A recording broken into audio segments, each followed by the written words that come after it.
Croqueur de pomme, un point, Bilou, antenne dans 15 secondes. On tourne.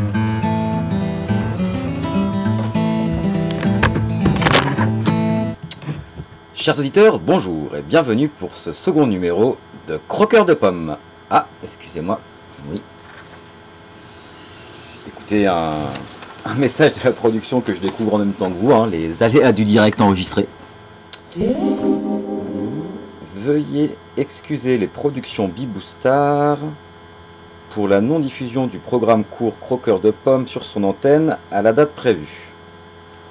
Un retard occasionné par la crise de l'audiovisuel qui, comme chacun sait...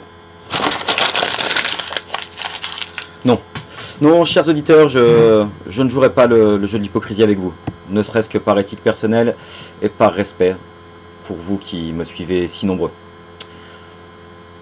Qui me suivez. Non, si retard il y a eu, c'est uniquement la faute des producteurs de cette émission que j'autoproduis. Bref, bon, je décide aujourd'hui de faire quelque chose d'un petit peu anormal. Nous ne parlerons pas du sujet qui était prévu et j'en profite pour... je m'excuse pour les fidèles auditeurs qui attendaient impatiemment que je traite le sujet de la migration des canards nains sur le Nil. On fera ça une prochaine fois. Non, on va rentrer dans le vif du sujet, on va parler du retard de cette émission, de la procrastination. Alors, d'où nous vient cette étrange lubie?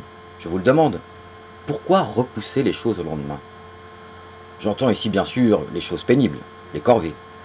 Car il va sans dire que s'agissant des plaisirs fugaces, c'est plutôt l'inverse qui se produit. Prenons, je ne sais pas moi, prenons par exemple un homme normalement constitué,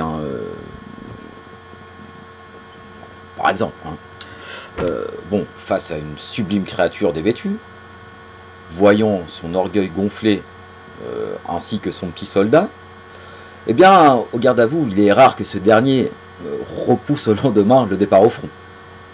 Quand je dis au front, j'entends l'entrecuisse. Mais là, à chacun ses pratiques, et ce n'est pas à moi d'y intervenir. Enfin, chacun voit midi à 14h. Pardon, comment?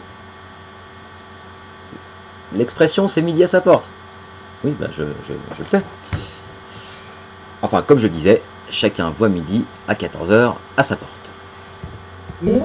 Alors, sachant que la procrastination conduit bien souvent au stress et à l'énervement, pourquoi s'infliger de tels sévices? Bêtise? Surréalisme? Je ne sais pas, moi, masochisme? Je n'ai pas la réponse puisque moi-même j'en suis victime. Quel conseil pourrais-je vous donner? Eh bien, essayez de faire aujourd'hui, mais faire à quelqu'un d'autre.